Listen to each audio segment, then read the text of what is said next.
दिया नाम था उसका, अंधेरा करके चली गई। छोड़ दिया हमने उसे कॉल का इंतजार करना। अगर किस्मत में होगी तो फिर से करेगी, अगर नहीं की तो समझूंगा कूटी। पेपर वालों से सिर्फ एक सवाल पूछना है बस।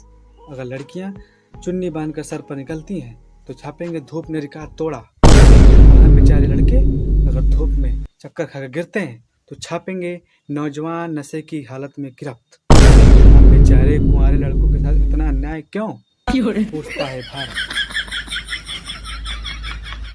भाई दुनिया का सबसे बड़ा और खतरनाक जादू कहाँ होता है? भैया ब्यूटी पार्लर में। वो कैसे भैया?